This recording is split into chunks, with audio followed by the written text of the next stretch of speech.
You're listening to the Autism Weekly podcast. Each week, we share community voices and bring light to stories that increase awareness, acceptance, equity, access, and inclusion. If you haven't already, subscribe to join the Autism Weekly family. I'm your host, Jeff Skibitsky. This week, we are joined by Dr. Ranon Nachman and Brad Cox to discuss Project PEACES, a nationwide study on autistic college student success. Dr. Nachman, an assistant professor at the University of Pittsburgh, and Dr. Cox, an associate professor at Michigan State University and founder of the College Autism Network, share insights on supporting autistic students in higher education and fostering inclusive learning environments. Today, we'll be discussing the groundbreaking research and its implication for colleges and students alike. Welcome to the podcast, Dr. Nachman and Dr. Cox. Thanks for having us. Indeed. Thank you. Pleasure to be here.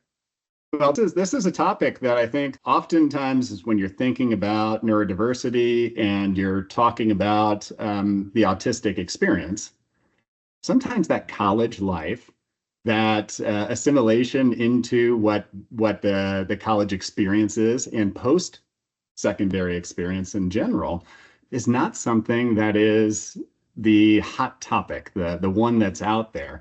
But before we go there, I'd love to hear from both of you. And I think we'll start with you, Dr. Cox, is what sparked your interest in the field of autism and neurodiversity, and what led it to this specific topic?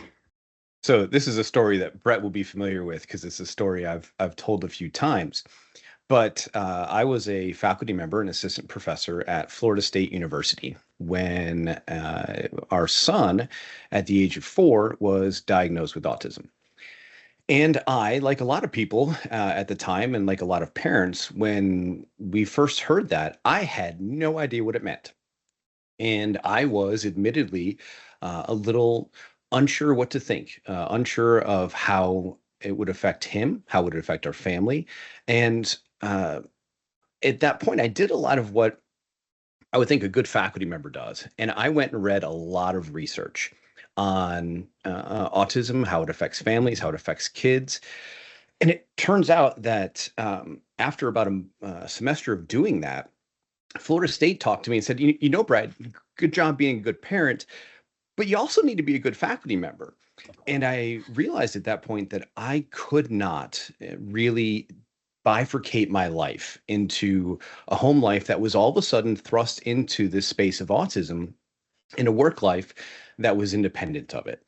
And so, having long studied the factors that contribute to post-secondary success for other groups of students and in a variety of ways, I sought to merge the two, to marry the two. And ever since then, I have been focusing the bulk of my efforts on trying to understand the personal and institutional and societal characteristics that contribute to student access, experiences, and outcomes for college students with autism. So, like a lot of folks, it's intensely personal work as well. Yeah, and having that personal nature to it oftentimes leads to kind of more creativity, more passion in some of the discoveries that are happening. And I can't wait to get into the conversation on this because I'm curious where those differences are and where the similarities are to what you did prior to with post-secondary success to what you're looking at now. But we'll get there. And Brett, tell me how you kind of got into this field and where your passion stemmed from. Yeah, like Brad, it's intensely personal. And I have always lived with autism. I was diagnosed at the time with Asperger's when I was 8. But it wasn't until my college years that I started to really try to reconcile and make sense of how my autism manifested and would be accepted by others in the higher education landscape. In community college, I was our keynote student commencement speaker, and that was a space where I disclosed my autism experiences for the first time publicly.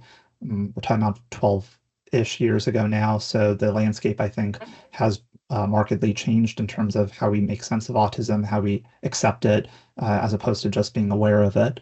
And it wasn't until I started graduate school in the field of higher education, where I went to the University of Wisconsin-Madison, where I realized the most meaningful research that I could conduct would not only be the personal side of my immersion scholarship on community college transfer students, but also investing myself in work related to autism in higher education, for which we're talking about a decade ago now, and there wasn't much scholarship at all that existed then. And I realized, you know what, I'm going to be, I want to contribute to the space. I think it's going to do something for me, but probably a lot of other folks like me. And within a year of starting grad school, I met a colleague, Dr. Kirsten Brown, who we started collaborating. She had published some recent work on autism in community colleges.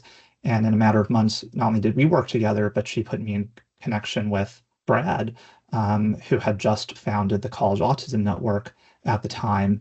And little would I have known that our sense of community and similar interests and values would manifest in many collaborations, a great friendship, and ultimately a lot of meaningful work over the past 8 years that we've been a team. Well, I appreciate, I mean, 100% the fact that you were willing to be able to kind of explore this, because it's not all the time that you have somebody where they take a personal experience and say, you know what, I'm going to look at this and try and be able to empower everybody else through the same experiences. And maybe this is an aside, but I'm curious. Did you feel that there was a point maybe 10, 15 years ago, maybe now, where, you know, decisions were being made for the neurodiverse population in the absence of having a solidified voice versus being able to say, hey, you know what, this is my experience. I can tell you my own experience. Why don't you listen to that and let me guide you where we should be looking next? Have you seen a shift? Is it still going, or am I kind of assuming something on my own that, hey, you know what, I hear more voices about it, so maybe things are changing? Oh, I'm sorry, Brett. We're so respectful of one another in terms of how we want to contribute. I think change is slow, change is inconsistent, and change is highly contextual. And consequently, the autism acceptance movement, if you will, on college campuses is very much driven by the stakeholders in spaces who have that as a priority by virtue of their personal connections, or for many who work directly in that space as folks working in disability services offices and disability advocacy organizations and autism support programs. So I think there's definitely a greater sense of understanding and appreciation of the autistic experience. And I would credit a lot of the practitioners who are our colleagues who are doing that meaningful work, and in tandem with the research that folks are putting out there that are illuminating their experiences, and as well greater conversations about neurodiversity more generally. So I think in many ways it's been much more palatable and familiar to folks. Yeah, and these conversations is what guides future thought. It guides future policy, and it guides ultimately experience for a bunch of people. And it's not just the neurodiverse population that learns from all of this. It's everybody. And this is where I kind of wanted to go back to, Brad, is, I mean, you worked initially in being able to empower everybody through secondary education success. Now you've focused more on the neurodivergent population. Is there that big of a bridge to what you're actually trying to focus on for somebody to be successful? Or is it just a level of, you know, I'm going to tailor things differently, I'm going to look at experiences slightly more? Where on the spectrum is that? So it's a lot like any student population that we start looking at, right? There are certainly things that are common across the college experience that are true for most, if not all, of the students who are entering and continuing through higher education. They all attend classes. They all have to have a life outside of classes. They all have to interact with faculty members, navigate the environment that includes other students, administrators, policies, and finances. So there are definitely commonalities. And there's also commonalities in terms of the things that are important to or challenging for students. And at the same time, there are certain things that are either uniquely or probably not exclusively, but uniquely or especially important or relevant to the autistic and neurodivergent student population. And it was It's interesting because sometimes we end up finding that what is true for autistic students is the same thing that's true for everybody, and that's both as a double-edged sword, right? Is that, yeah, great, that means that the things that are already in place or that are trying to help the broader student population are going to be relevant and helpful for this student population. But then when we see when we share that kind of research, it also then, implicitly undermines the need to give this population the focused attention to generate the environments and the policies and the practices that would be uniquely contributing to this specific student population. So it's a both and both and in terms of there's some unique stuff to autism and some things that are shared in common, but also both and in terms of its implications. So it can be both positive and can lead to trouble as well. No, and that makes sense. I think that as you're looking at it, it's how much resource do you put to any single barrier that might exist for somebody, and it's unique to that individual as well, I'm sure. But if you have some understanding of a population to say, hey, you know what, there's probably going to be needed more resources here, then you can allocate that. I've spoken with friends who have their children in college who are neurodivergent. And some of the things that at least what they indicated were, the fears of this is their first time in a social environment where it's complete independence.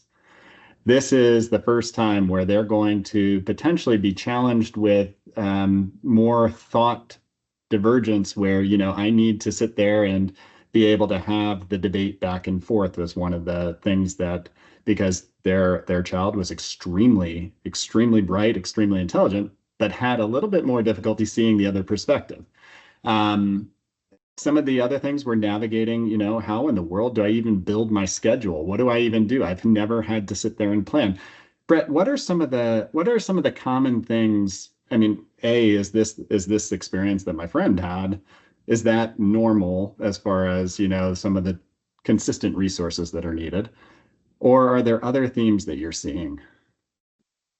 Well, Jeff, I think you're touching on several of the different experiences marked that are experiences that are common among autistic folks. And a lot of it is going directly back to their family background, right? To what extent are their parents engaging in a lot of decision making for them as opposed to, as you say, right, a greater sense of independence in college. And that's something that I've explored in some of my dissertation work in other spaces.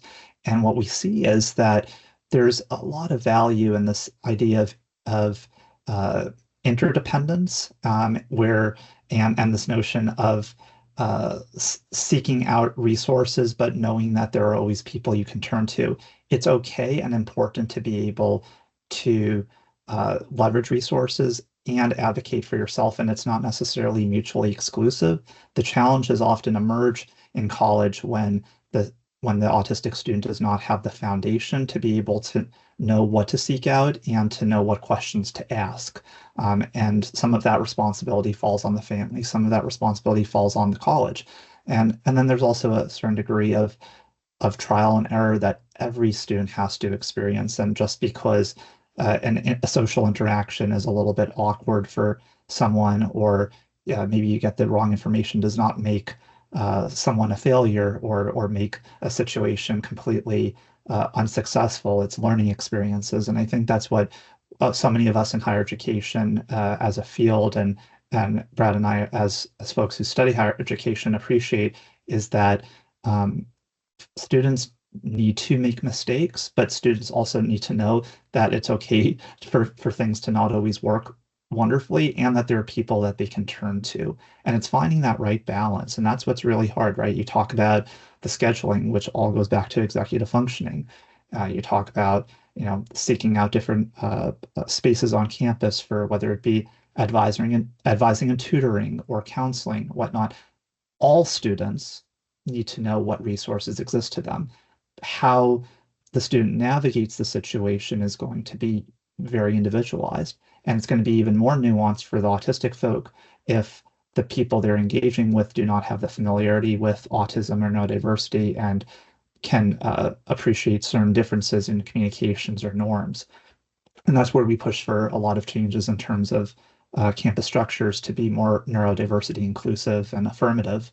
But I'd say a lot of it goes back to how students are raised and the families they come from, but also recognizing too, a lot of autistic folks in college may not have formal diagnoses and may be discovering their diagnoses in college. We see, we're kind of preaching to the choir. We all know that there are delayed diagnoses among women, among folks who are people of color, and additional marginalized identities. And so consequently, that means that there's a lot of reconciliation and a lot of labor, unfortunately, that is put on the autistic individual to figure things out, as opposed to knowing the bevy of different resources that are at their disposal if they know what to access. No, absolutely. And I want to go ahead, Brad. Sorry. Well, I actually wanted to touch on two things, but you brought me to a third. But I'll touch on two things that I think Brett referenced. When I talk to parents or students or others who are wanting to help their autistic family member, friend, whatever, do well in college, the single biggest encouragement I offer them is to work with your student so that when they arrive on campus, they are able to effectively self-advocate.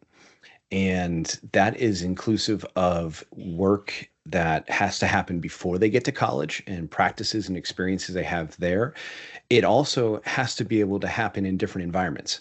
So they'll have to be an advocate at times within their own, let's say their residence hall, or in a dining room, or in a classroom, or with a disability services center. And the way in which you approach advocacy can look different in each of those settings and with each of the people you're advocating with. It can be subtle, it can be direct. It has a lot of variability in terms of how it can happen. But I'll echo Brett's point about the role of the family in doing that. And here's where I'll get a little bit of pushback on the family part of this. I'm a family member, right? My kid is now, oh my God, we're looking at colleges now. That freaks me out just a little bit, to be clear, because when I started the College Autism Network, I actually stood up there and said, like, hey, my kid is 10 years away from going to college. I hope colleges are ready for him when he gets to that age. He's almost to that age. But as we're looking, and I'm thinking about my own role as a parent, most of us who have had a long time to know that our child was autistic and work with our child who's autistic are really intensely involved in a whole lot of their lives, more so than perhaps other families. And so it is going to be a dramatic shift for us as parents who have invested so much hands-on time, energy, and in our case, my wife and I both study similar topics. So now we know an awful lot about autism. And then when you make the transition to college, the role of the parent fundamentally shifts. And so that's a challenge for the student to adapt. But as a parent, I'm realizing now that I need to start working in ways that are going to prepare him to work without me, watching over him every step, but that I got to learn to let it go and to let him be, to trust that what we have taught him and the skills that he's developed, including those self-advocacy skills, mean that he's ready to take on a degree of independence that we haven't really given him the space to do in K-12 settings. And that's a hard lesson for parents to learn when they've spent 10 or 20 years trying to take care of their kid in all kinds of ways. No, it is. I think it's hard for somebody with a neurotypical child as well. I mean, I'm going through the same experience with my daughter, and everything that you're talking about is like, all right, so yes, self-advocacy, self-awareness, the ability to be able to fail and have resilience, like all of these things. But when I think about, how the learning environment is set up for a lot of people who are neurodivergent prior to post-secondary education, they're sheltered oftentimes from failure, just in the way that we're setting up a teaching environment. And that needs to change. The self-advocacy, it's something that ideally is that the field of treatment services have moved to respecting more rather than being a compliant individual, is that they are a self-assertive individual that, has a voice in their own system, and then even self-awareness. It's like, if you can't explore the world around you, how do you know who you are yet? Like, there's all these things that it seems like they line up quite a bit. Is this something that you say parents need to be focused on this? Is this something that needs to trickle down into the primary, secondary school systems as well? Because these skills don't come, they don't come overnight. It's something that, like, if you wait too long, you might have waited too long to prepare somebody. Should it start earlier? Is that where you're pushing some of this research to? So Brett, I'll leave you to talk about the idea for the vision grant that we recently applied for. But I think it is a huge problem that these skills are a secondary consideration, if that, in a traditional K-12 setting. I've been to a lot of different IEP meetings with lots of different people at lots of different schools and spaces. And, by design, I guess, or at least by norm and history, the conversations have long and almost exclusively focused on academics. And when you talk about compliance, right, like one of the things that we've heard is that our students, our son, who is getting good grades, right, that he doesn't create problems, he doesn't struggle in the classes, so they don't know what kind of accommodations to make for. And it's a push that we have to look at some of the things beyond the academics, like the self-advocacy, the social communication, the friendship and relationship building. Those kinds of things are every bit as important to his success, including his academic success.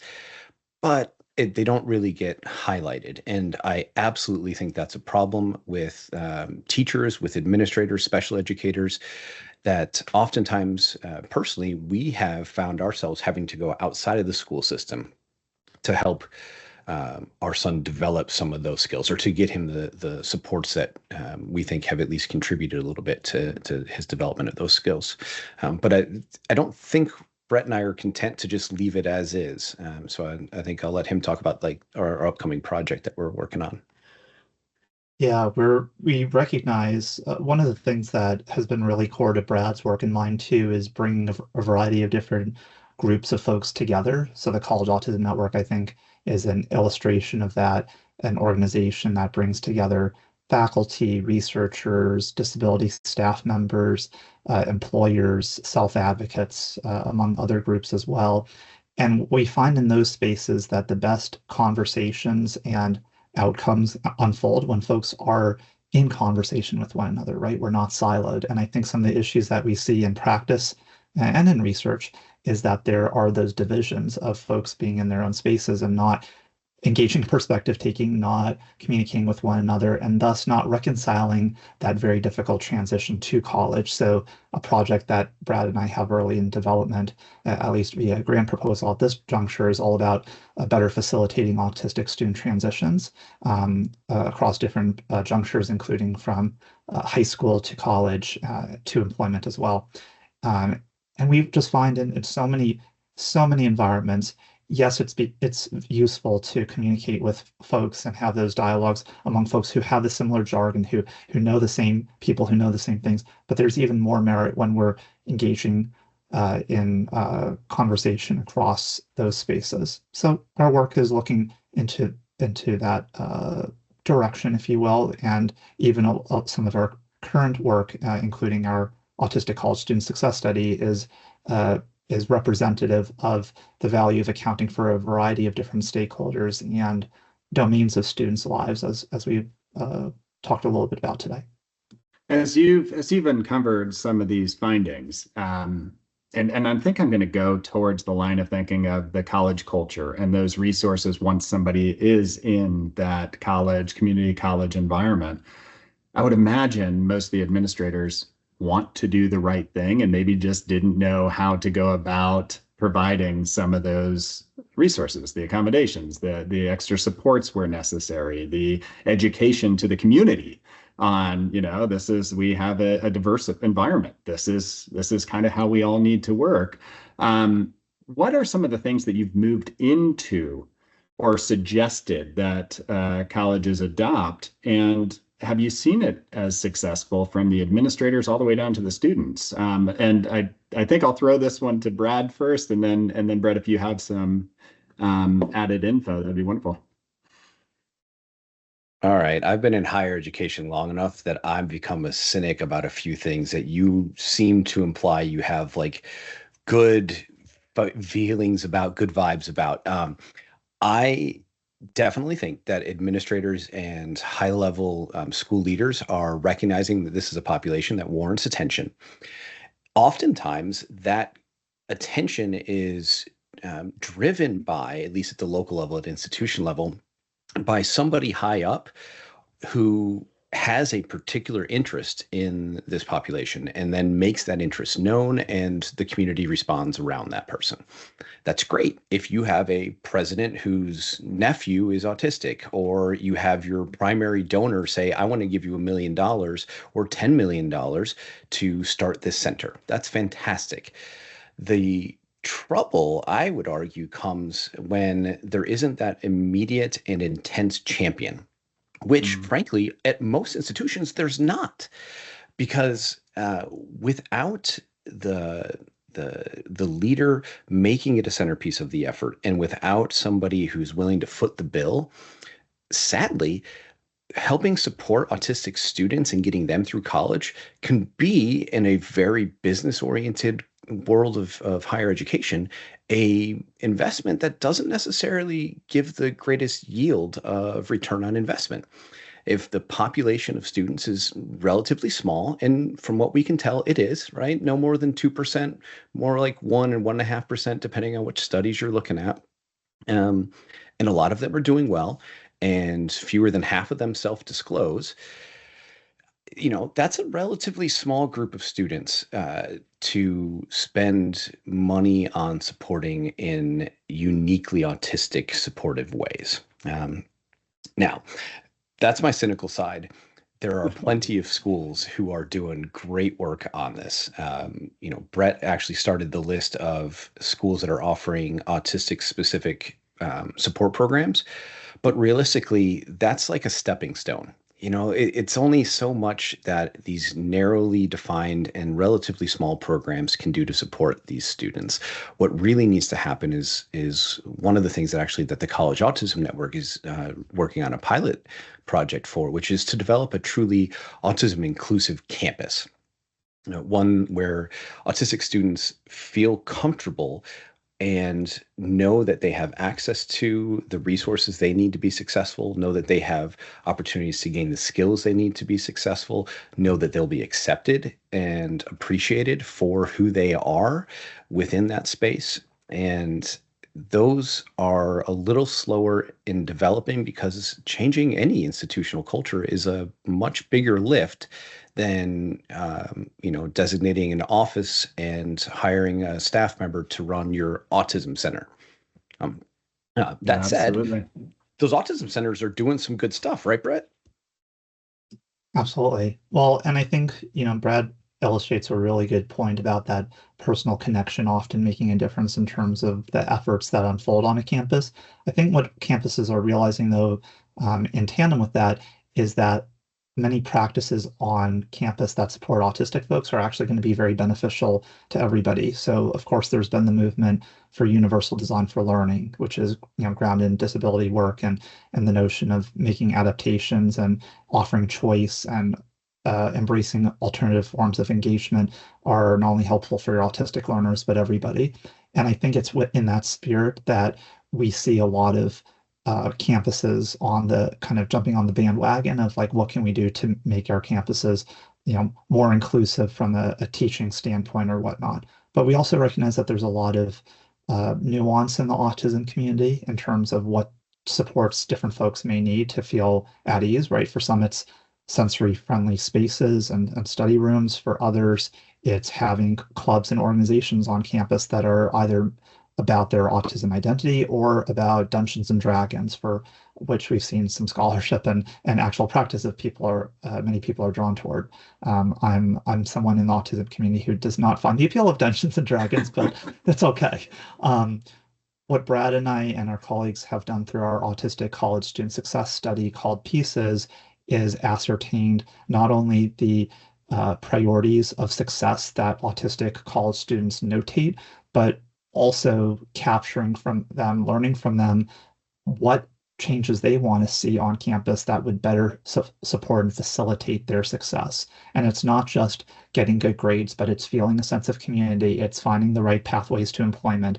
It's making sure they're avoiding burnout. And collectively, all of those insights are not only illustrative of what may help autistic college students be successful, but we might find some transferable elements that are actually beneficial for all of our college students. There's just differences in the autism community based on, how we think, how we communicate, and ultimately how we navigate the world. Yeah, I mean, what you're saying, and I think what you were saying as well, Brad, is that it makes sense, and I understand your skepticism, but at the same time, is that I think that even if the system isn't built, there's going to be champions that maybe aren't the ones that are at the highest level. There could be faculty members, there could be advisors, there could be administrators that still want to do the right thing.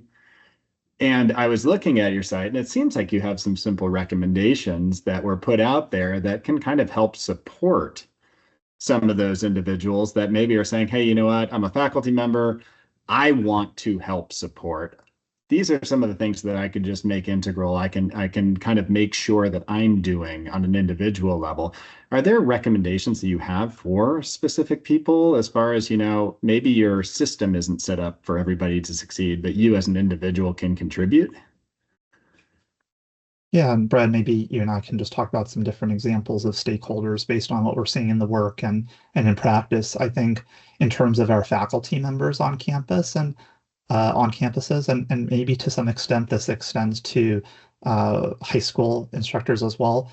It's about leveraging students' interests, passions, and skill sets. I'm a huge proponent that any student in any classroom is going to produce better work when they feel a sense of relevance and engagement in the topic at hand.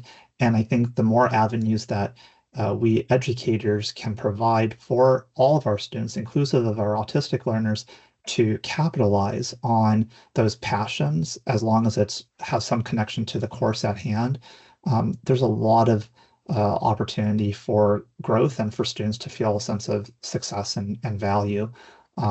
So I think that's a general practice where all educators can make adaptations.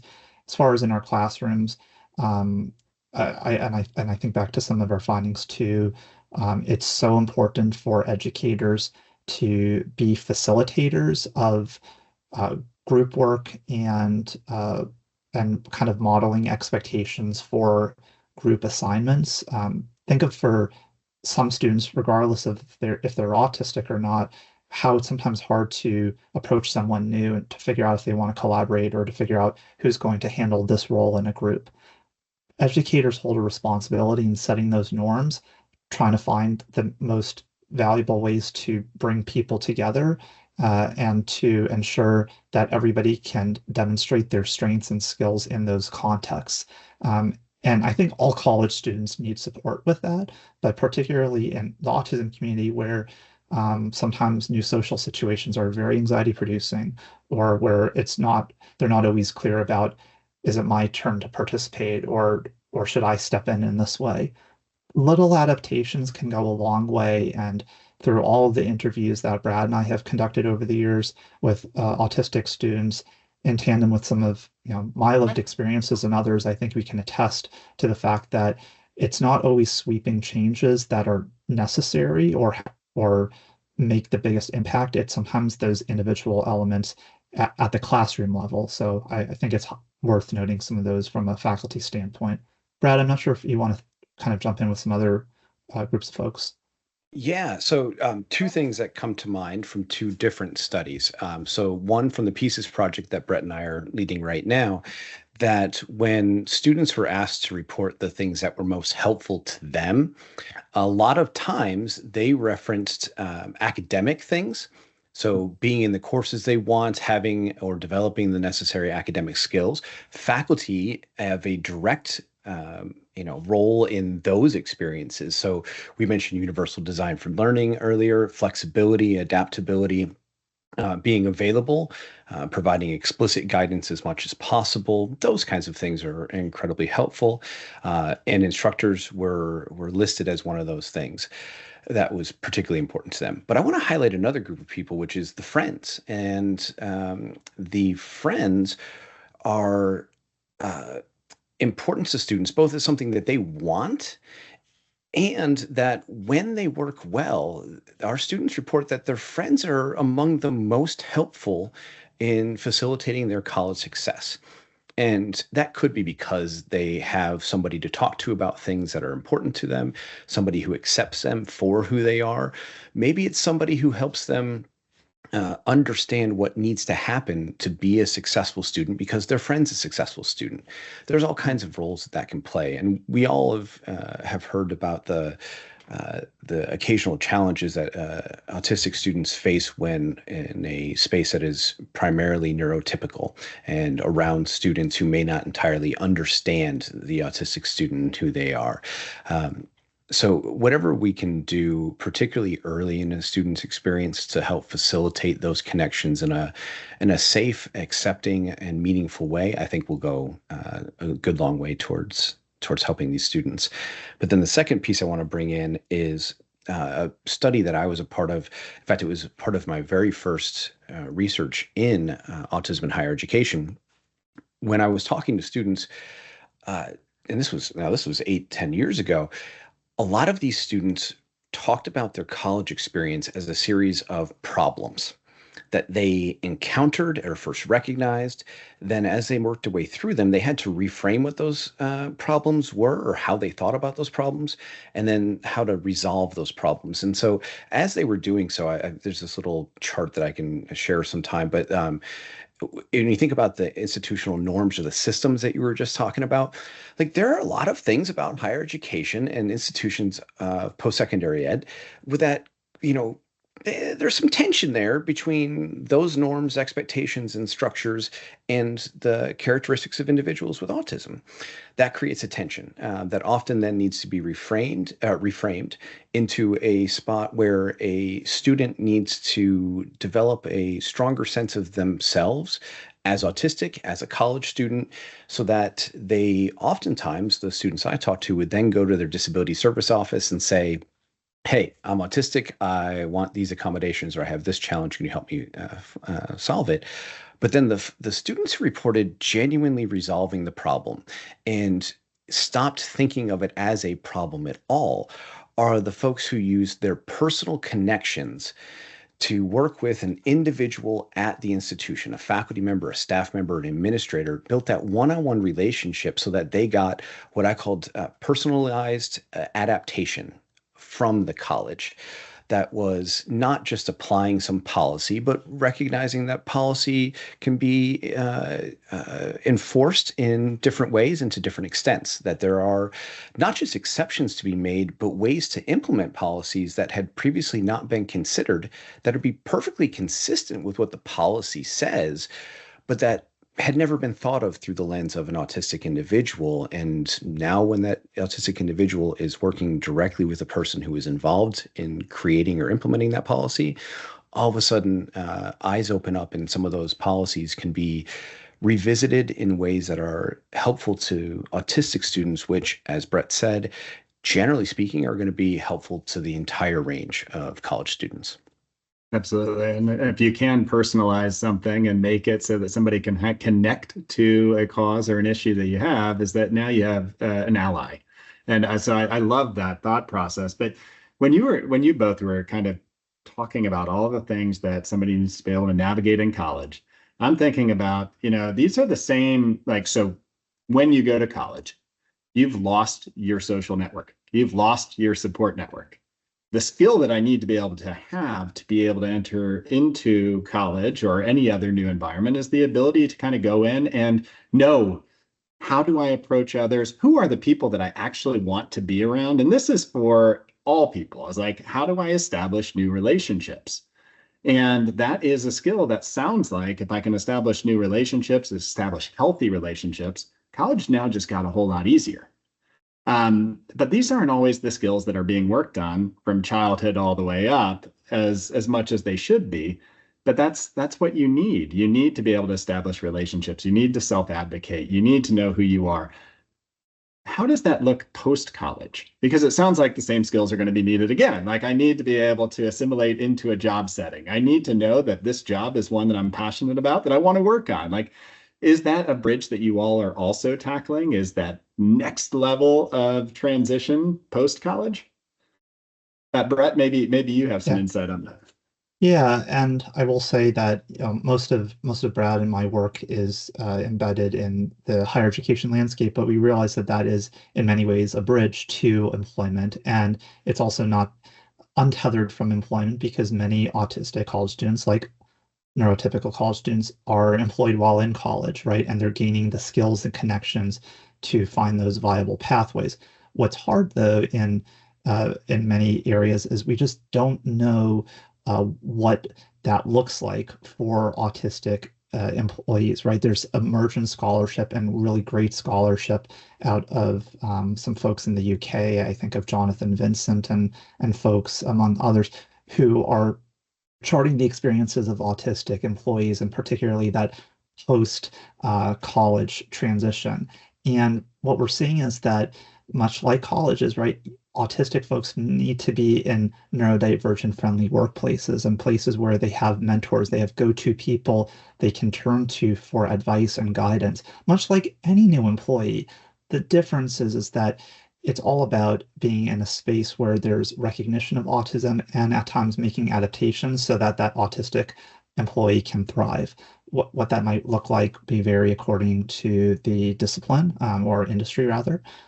So, for instance, having greater flexibility from a location standpoint, right? More folks working remotely, or perhaps building in more breaks, or handling tasks in maybe a slightly unconventional way, but it still accomplishes the job. What Brad and I are looking at by virtue of our work on autistic college student success is employment as a piece that facilitates success. And so many students in our nationwide survey of autistic undergrads finds that about half, if I remember correctly, Brad, about half are employed. And those folks who are working are sometimes doing so in their fields of study and interest areas. Others may be holding multiple jobs or internships. But this is a foundational time for folks to explore what works for them. And that's where the college has a certain responsibility in partnerships with local employers and companies that are receptive to and going to provide the appropriate supports to autistic employees, but also that students are getting the appropriate skills in the classroom and those other contexts so that they can be the best possible employees they can be. This is still a relatively unexplored area in both research and practice because unfortunately, the reality is that a lot of autistic folks are unemployed or underemployed. There's also a lot of employees out there who are autistic and they just may not have that diagnosis. And there's some really cool work I think out of Australia with Sandra Jones and colleagues, where they're looking at autistic academics experiences. There's a lot of autistic people working in academia. I'm one of them, and there's many more. And where someone works in the industry they may be in is often a huge indicator of how successful they'll be because of what those norms are and where people can demonstrate their passions and have those appreciated. So hopefully that gives a little bit of perspective. This is a really exciting and relatively novel area. And I think based on the spaces where Brad and I embed our work, which is kind of at the precipice of employment and to some extent going into that space, it's really very exciting and it makes me encouraged or to learning from our student participants what success means to them through the lens of employment and being able to follow their passions into meaningful careers. In the PEACES project, findings from the PEACES project have indicated that students value a variety of different things or define success in a variety of different ways. But employment in their interest area and getting a job that allows them to be financially independent are really high priorities for these students. And again, this is a thing that is not, exclusive to autistic students, but it was a good reminder for us that getting from high school into college is itself an important and sometimes difficult transition. But as Brett mentioned, oftentimes higher education is seen as that bridge to the employment. And this is particularly important when a lot of the environmental shifts that happen from high school to college are replicated or modified when you get into the employment workspace. And so we talked a little bit about how K-12 settings weren't always doing the best job of getting a student ready to self-advocate or to have those non-academic skills they would need for college. I would argue that there are a lot of higher education institutions that aren't really set up to help students with autism make that next transition into the workplace. And that has to do with how we go about doing career fairs or resume reviews or interview practices. And then the last bit I'll note about employers, just like in higher education, a lot of this work started with a handful of people at a handful of schools creating a handful of programs, and that have now developed enough that we are hoping to take the lessons learned there and apply them to a broader swath of institutions and to apply them institution-wide in changing cultures on those campuses. I think the same thing is starting to happen in the workplace as well. We have at the College Autism Summit, where we are hosting, about 200, 300 folks every year. A really large and growing proportion of those folks are at workplaces or companies that have autism support programs or like the neurodiversity hiring initiative. And while we know that they're putting in that extra effort to support the successful transition to the workforce for these students, we know they're doing it for the purpose of profit, not just, the goodwill of the world or to try to do the right thing.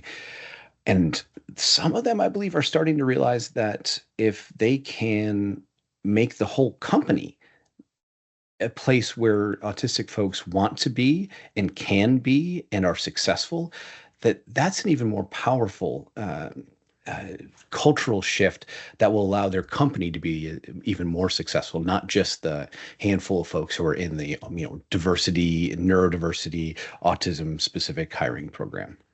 Yeah, I mean, and with all the work that you all have been putting in to be able to research some of these nuances and to be able to kind of get the voice of the collective to be able to start talking through some of the challenges, I'm sure that you're seeing some things on the horizon that you still need to tackle. There's probably a lot of future research that's on your mind right now, being like, all right, so yes, we haven't gotten it to the point where all these actionable items are even being implemented, but there's still more to uncover through this process. I'd love to hear a little bit about that. And then also just kind of maybe you can touch on, maybe what some of those barriers are that it's only 2% of the population that identifies autistic in the college setting right now, when the autism diagnosis is pretty broad, and there's a huge spectrum to it. So it strikes me as odd that there'd only be 2% of the population that have broken down the barriers to get into college. So maybe Brad, you can kind of help tell that story and what future research is out there. I will let Brett entirely take on the future research stuff, but I am actually working on a paper right now that the portion of students with autism who are completing college and then choosing to go to, or sorry, let me back that up. The rate with which autistic high schoolers are going to college has increased dramatically over the last, let's say, 20 years. Nonetheless, there is still a relatively small population of the, people in general who are autistic.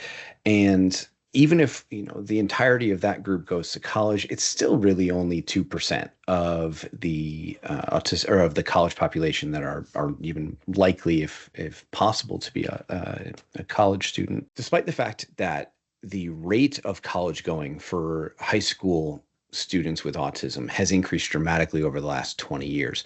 The raw number of autistic individuals going to college still represents a relatively small slice of post-secondary education.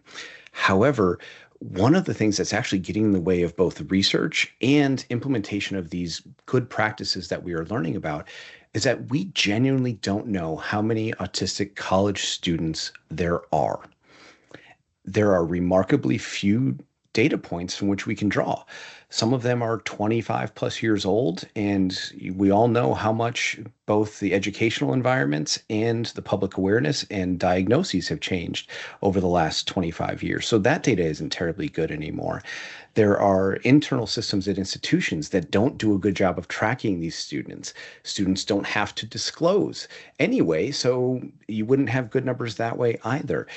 Our national surveys that go out to hundreds of thousands of students each year, they've really only for the last few years, within the last like 5 or 6 years, started to ask about autism. And even then, for a lot of them, it's only some of the schools that answered those questions, and only every other year that they even put the question on the survey. So right now, it's hard to be an advocate for this population in a space that is considered where financial and practical considerations, lead the decision making, when the most basic question that an administrator would ask me, so how many autistic students we have on campus, I can't answer. And there's likely nobody on campus who can answer that accurately. That's a huge hurdle to conducting better future research and to implementing practices that will maximize these students' success. So first we have to be able to uncover, to be able to open up future research dollars so that people understand the impact that it possibly could have and what changes could have. But what other future research should we be looking at, Brett? I mean, what other ways are we missing the ball right now? Yeah, well, and I think Brad touched on some really important points there. We're talking about what's valuable and what's funded. Brad and I feel very encouraged that folks have supported our work related to the PEACES study on autistic college student success. And that, I think, is just a reflection of that people are realizing that there are more autistic college students on our campuses and that we need to uncover their experiences. So we're really grateful to be contributors to that conversation. And I think what we're seeing through our 3 years of data so far on this and more data to collect is that we're just scratching the surface. We're looking at, as I said, several domains of students' lives. So academics, employment, community, their identities, and their mental health, the psychological part. But we're only looking at this at the undergraduate level. We think that there's a lot to be learned from our graduate student colleagues, for which they are then navigating yet another transition in their academic career, and in some cases seeking terminal degrees. And what does that look like with their particular career intent? We're also seeing emergent work from others, and even in our own study, of the high proportions of folks in the autism community in college who have a minoritized sexual and or gender identity. So there's high proportions of folks who are autistic and queer, autistic and trans, sometimes all. And what that means is that there's additional layers of navigating one's identity, disclosure and unmasking, and also feeling a sense of community. There's some great work out there more broadly in the scholarship about this, and we're taking a look at that from the collegiate standpoint, which is a time of transition, a time of change, and a time of kind of finding who you are. We find that to be really fascinating. We're also really interested in, as we see across the board, there are certain disciplines at times that autistic folks may gravitate toward. We aim to interrupt certain ideas that autistic folks are just interested in STEM. That's not always true, but we see even in our own sample that the highest proportion of folks tend to lean into STEM. But it's also the humanities, it's also the social sciences. many folks want to pursue careers in autism advocacy and mental health to support fellow autistic individuals.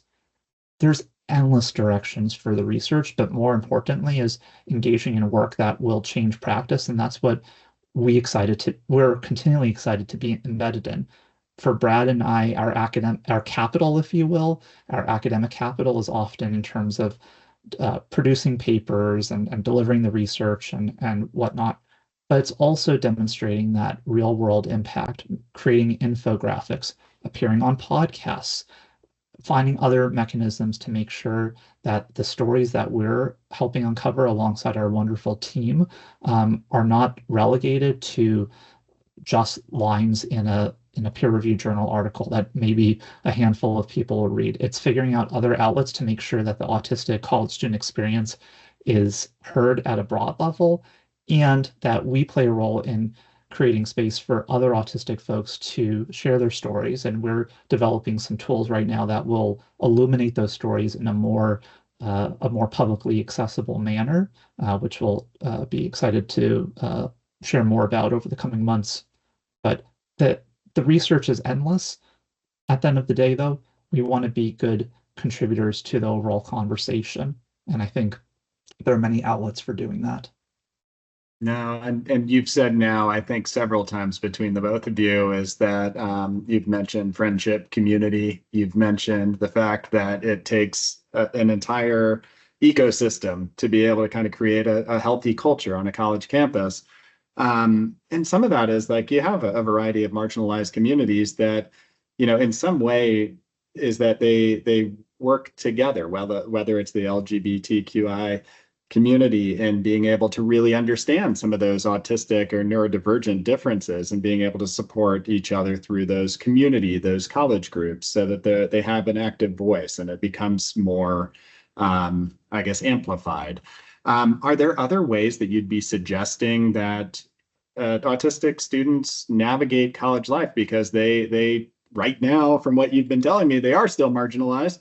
They are under-resourced. There are some challenges and barriers that maybe haven't been tackled yet on a lot of college campuses. So what would you suggest to them as they're entering into college life to be able to know, I'm going to be successful. I can take the right steps and create that. Brett, what would you suggest?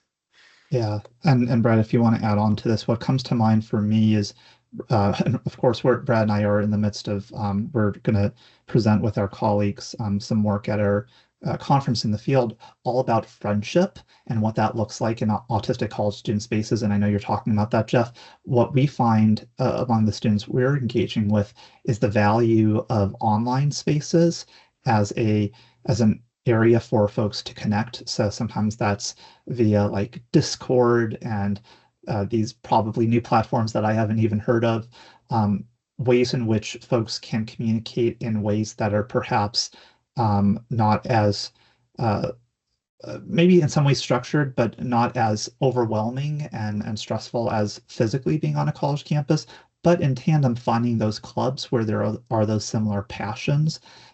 I think we have to give autistic college students more credit. They are extremely clever and strategic and resilient in finding people who they can connect with, but we should also not put all of that onus on them. And that's where we encourage our higher education practitioner colleagues to not only redesign spaces that are more neurodivergent, affirmative, but also that appeal to folks' unique interests.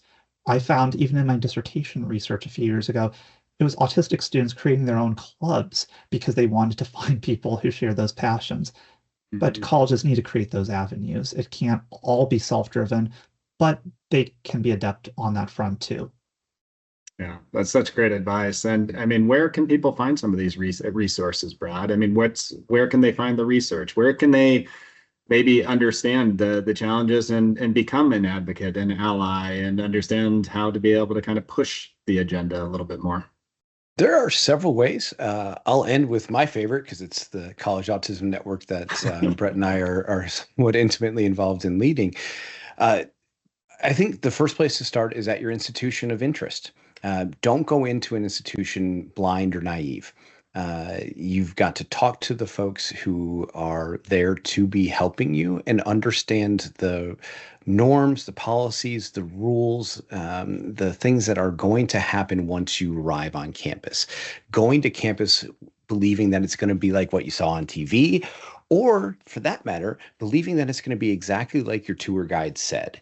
That is easy to fall into that trap, and it's also a recipe to find yourself in a space where you're not comfortable being there or knowing how to handle it because it wasn't what you expected.